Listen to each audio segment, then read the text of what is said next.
over about 11 years ago, when I stopped using drugs and stopped gambling and stopped doing all the wrong things, by the grace of God, I started to do the right things. And I just went wherever there was something positive going on, save the whales, save the trees, whatever it was. And I just needed to change. And I couldn't find the power to do it, but I started to, one day at a time. It starts with just a moment.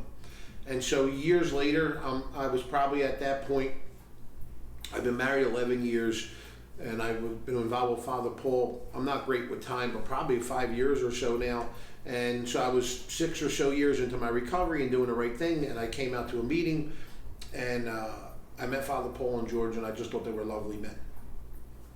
And when they light a candle after they read the gospel, and they turn the lights off at their meeting, and everything is still and quiet. And that was just a very, very weird, powerful moment, because you're not quiet ever unless you're going to bed at night, and then you just fall asleep.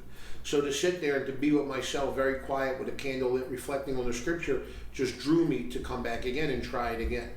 And Father Paul's loving way, and the way he reaches out to people who have, he's a very accomplished man. He doesn't tell you he's an author. He doesn't tell you he ran facilities with hundreds of people, and he doesn't tell you any of these things. And he just seems like a regular priest, whatever that means. And he sits there with guys who have absolutely nothing, takes a genuine interest, and that was very attractive. Plus, he's very intelligent and fun to talk to. So I kept going back to Adeodatus. Then we started to develop a relationship, and we started to get along very good. We got along. And they just asked me, would you like to come speak at the schools? And to be honest with you, no, I wouldn't, because I don't want to stand in front of 1,000 people or 300 kids and what am I going to say? Don't use drugs, like a dare message or whatever it is. But I started this journey doing whatever is positive, and I have to keep doing whatever is positive regardless of how I feel. I trust Father Paul, I trusted George, so I'm like, sure, wherever you want me to go, that's what I'll do.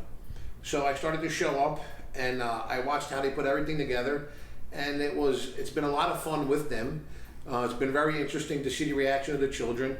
And like I said, I was full of emotion when we started this interview, but I breathe through it, you get through it. I live my life like that. I live my life full of emotion, but just not reacting on my emotions, which could be a problem. But I live my life full of emotion, full of ideas, full of gratitude toward God. And so I went there, and I got feedback from these kids, and just really felt like the Lord sends you out. Like, everybody wants to be used of God. And there's days that you got to wake up very early sometimes, it might be 6 or so o'clock in the morning, and you got to put your best clothes on, and we do one classroom to the next classroom to the, and it's like trying. But at the end of it, I've never regretted. I've always felt great at the end of it. Starting it, sometimes you need a cup of coffee, and it might be a slow start, but you always feel great at the end.